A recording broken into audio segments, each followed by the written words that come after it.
Hello,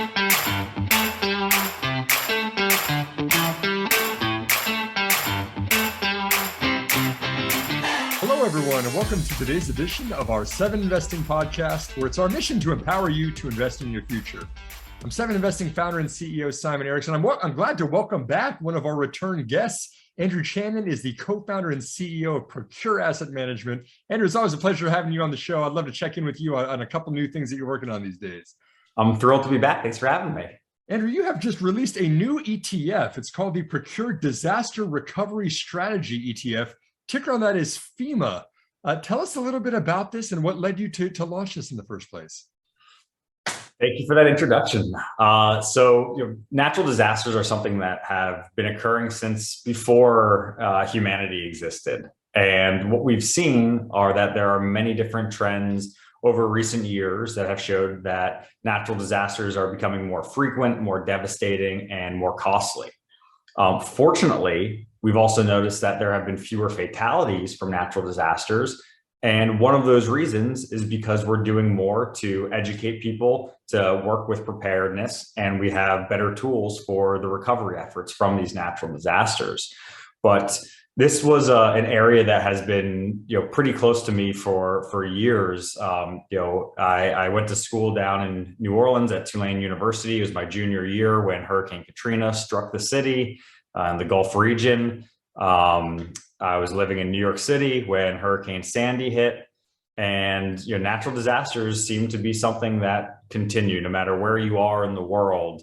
Natural disasters are a global phenomenon, and to me, it was always something that I was interested in finding a way to compile the companies or many of the companies that are helping in the various areas of natural disaster life cycles. So you have the very earliest stages before you even know a specific natural disaster is coming. You have the ability to build certain things into your ecosystem, whether that's infrastructure, technology, figuring out how to protect the resources that you have from potential future natural disasters. Then you have, a natural disaster looks like it's about to be forming, whether it's in the ocean or a volcano or whatnot. And there's monitoring systems that help us track weather patterns and changes of storms and things like this. To the, it's coming, time to get prepared, go to your store and buy plywood and things like that you need for preparation. To, the natural disasters here, it's now past us. How do we rebuild?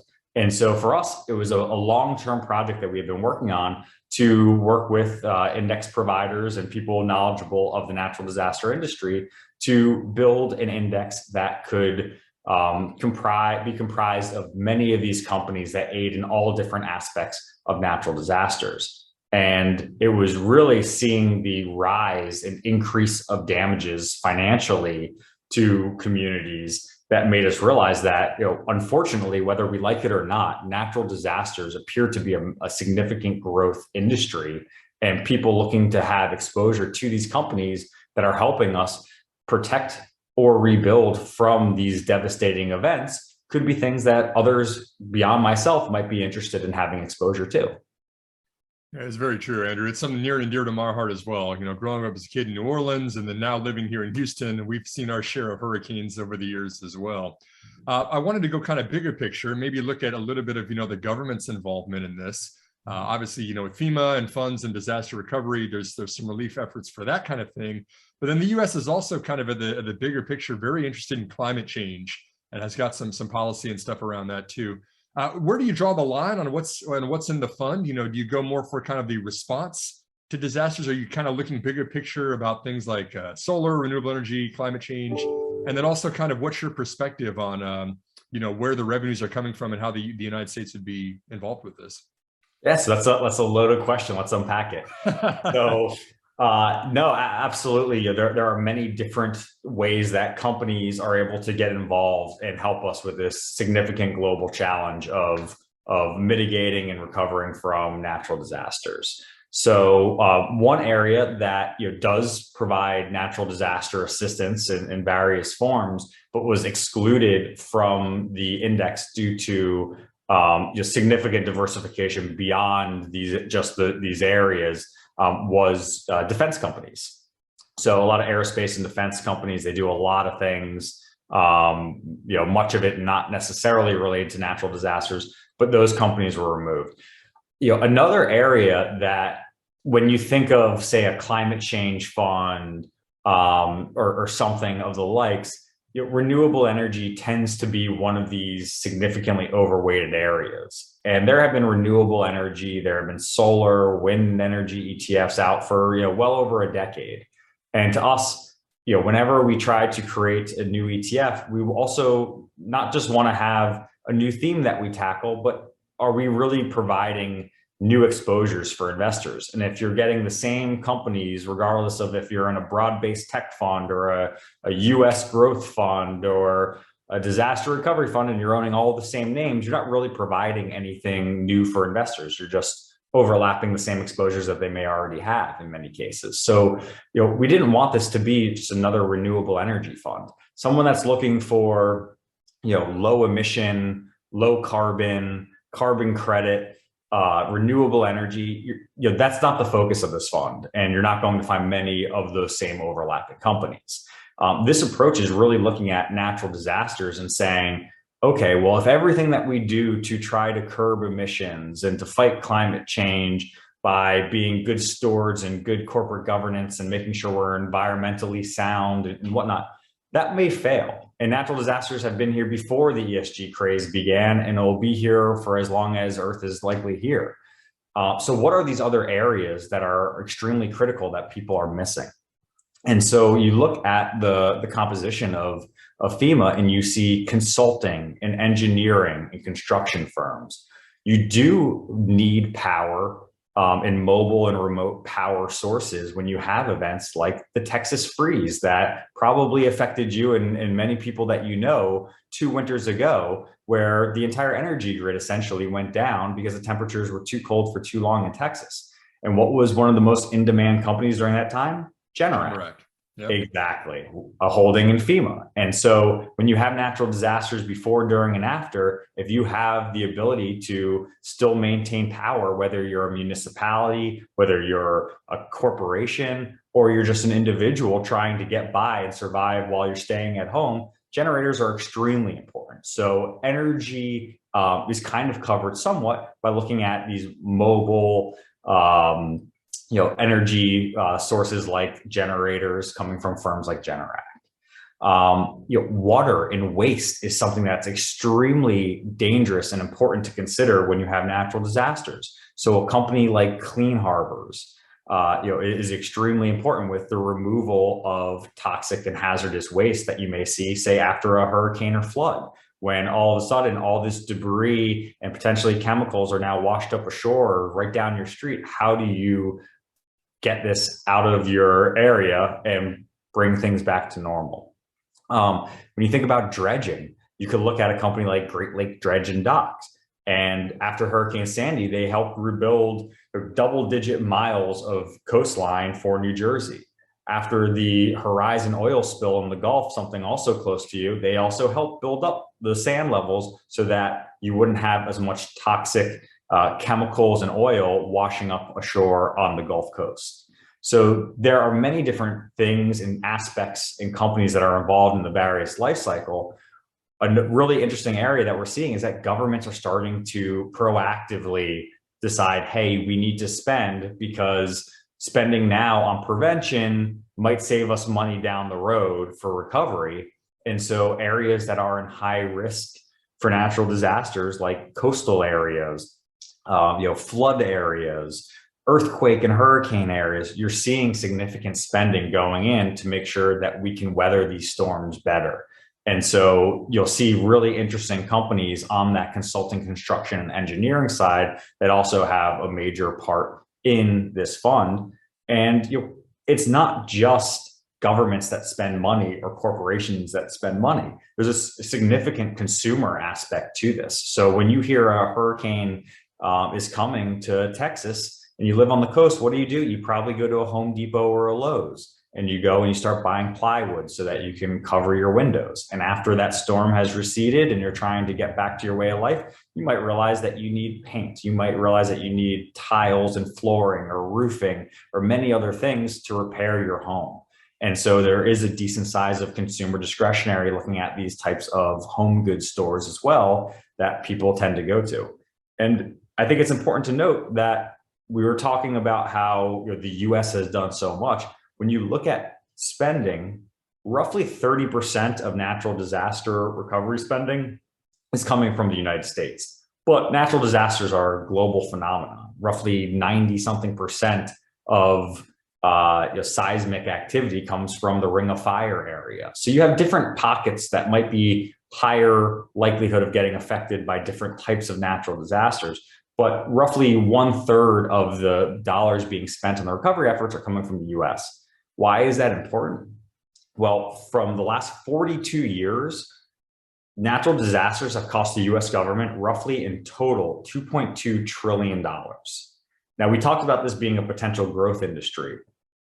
The US, the White House came out back in April saying that they believe by the end of the century, the cost of natural disasters to the US budget may be roughly $2 trillion per year. So that's almost what we spent over the last 40 years combined. Now, that's just to the US budget. That doesn't factor in what companies are going to spend so that they're more prepared and can have continuity and be able to provide consistent goods and services throughout disasters. That doesn't include what consumers and individuals and households need to spend, like buying that generator or buying new paint or building things for your house to make it safer, like better drainage for the next coming flood. That doesn't include what governments, companies, and individuals outside of the US are spending. So if you look at these numbers, this is one of the most shocking growth industries that are out there that people don't seem to necessarily be looking at from an investment perspective. And that's why we felt it was really important to try to put many of these companies together and provide that as an investing opportunity for individuals, hedge funds, maybe even insurance companies that realize that risks are out there. And maybe these companies that insurance companies end up having to give a lot of money to help pay off their claims for people that have their policies. Maybe that's an exposure that they might also be looking for. That's a great point, Andrew. And I like that you're taking a unique angle on this, right? Like you said, it's oversaturated in all the climate funds, all the ESG. You didn't ever want to be just another offering in a crowded field. I've enjoyed chatting with you and your partners in the couple of months ago with ProcureAM, about the space-themed ETF that you started. You have an ETF, you ticker on that as UFO. You've taken a unique angle on it, though, because any company could, or a lot of companies could have satellites out there, but you've actually mandated that the majority of revenue was dedicated to satellites and things that were actually out in orbit.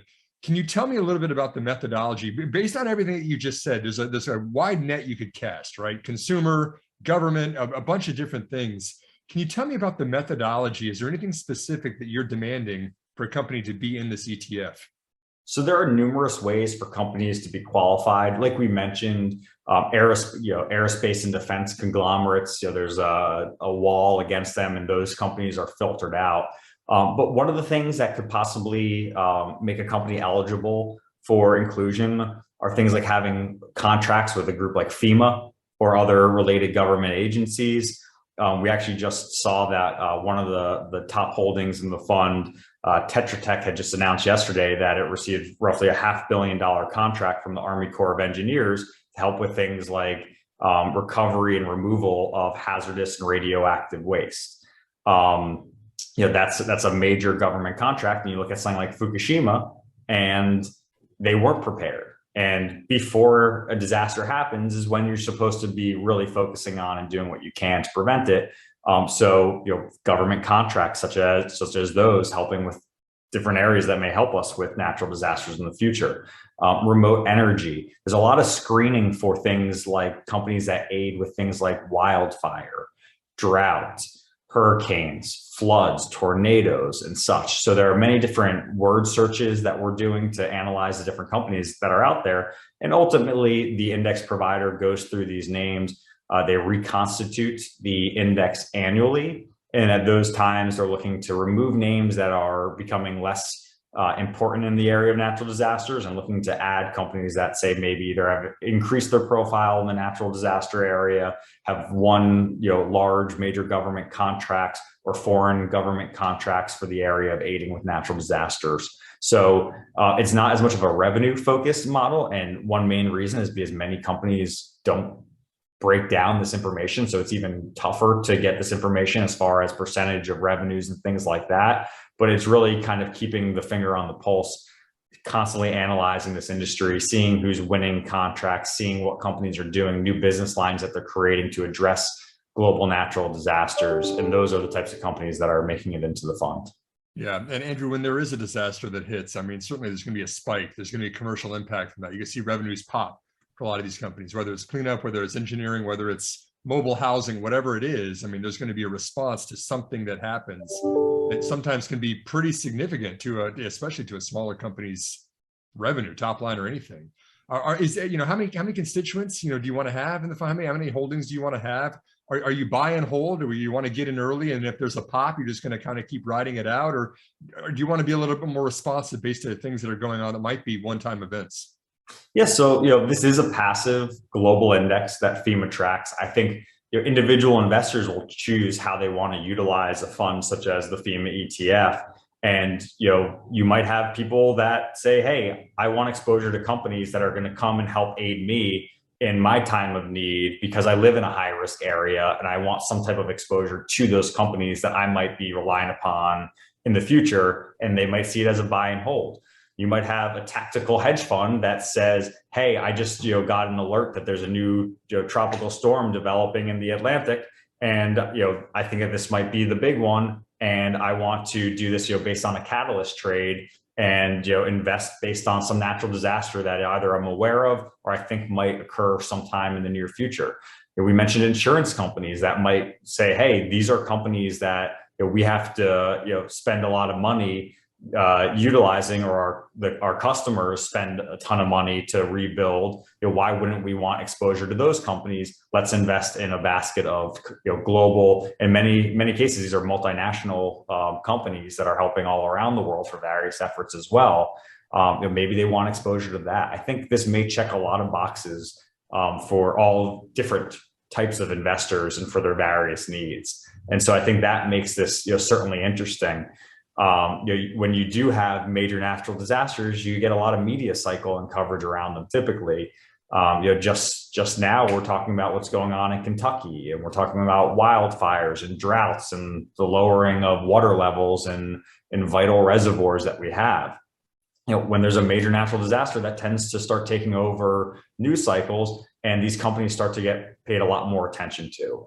And so to the extent that there are larger events or the next Katrina level event or other types of natural disasters, this becomes an industry that starts to grab a lot more headlines, and many people might look to invest in an area that is about to start getting a lot of coverage. Yeah, and last but not least, Andrew, you mentioned Tetra Tech, getting a win here with the Army Corps of Engineers. Can you talk about a couple other companies that are in this fund, including the one that overlaps with your space-themed ETF as well? Yeah, there is one overlapping name between UFO and the FEMA ETF, and that's Maxar. So when you think of natural disasters, one of the most important parts is identifying that there's a natural disaster and tracking that natural disaster, trying to figure out where it may impact. If it's something like a wildfire, you're tracking spread, how much of it's contained, how controlled it is, what kind of weather patterns do we see coming into the area that could shift or affect this wildfire? Well, a company like Maxar, who is a significant developer, manufacturer, and operator of satellites, does a lot to monitor weather patterns and natural disasters. Therefore, they have a place currently in both FEMA ETF and the UFO ETF. This space is an incredible part of how we deal with, mitigate, track, monitor, and alert people around the world to the formation of natural disasters. Well, fantastic. Once again, Andrew Chanin, the co-founder and CEO of Procure Asset Management. A couple of years ago, I should say, they had the first space-themed ETF with the ticker UFO on that one. Now they have the very first disaster recovery-themed ETF, FEMA, now available to be tradable for investors as well. Andrew, it's always a pleasure. Thanks for joining me on the 7 Investing Podcast, as always. Thank you, Simon, and stay safe. Certainly will, helping us all weather the storms out there, whether it's financially or in other ways. We appreciate you for tuning in to this edition of our 7 Investing Podcast. We are here to empower you to invest in your future. We are 7 Investing.